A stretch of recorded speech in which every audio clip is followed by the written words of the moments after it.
G'day, Luke from LeadSync here. In this video, I'm going to show you how to spy on your competitors' ads.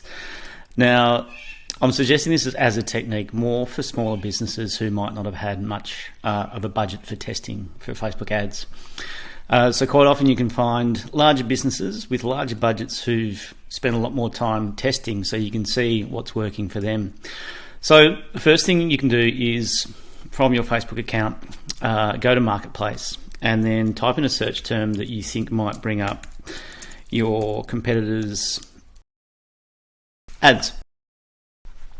So we can see here that here's one from Solar Market. So now I'm just going to go and find Solar Market.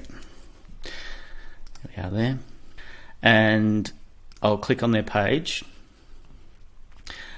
Scrolling down, we see this page transparency section, and we click on see all and go to ad library. And now we can see all the ads that Solar Market has been running recently, in fact, in the last couple of months. So there you go. I hope that helps. I hope that helps inspire you to create some better performing ads. All the best.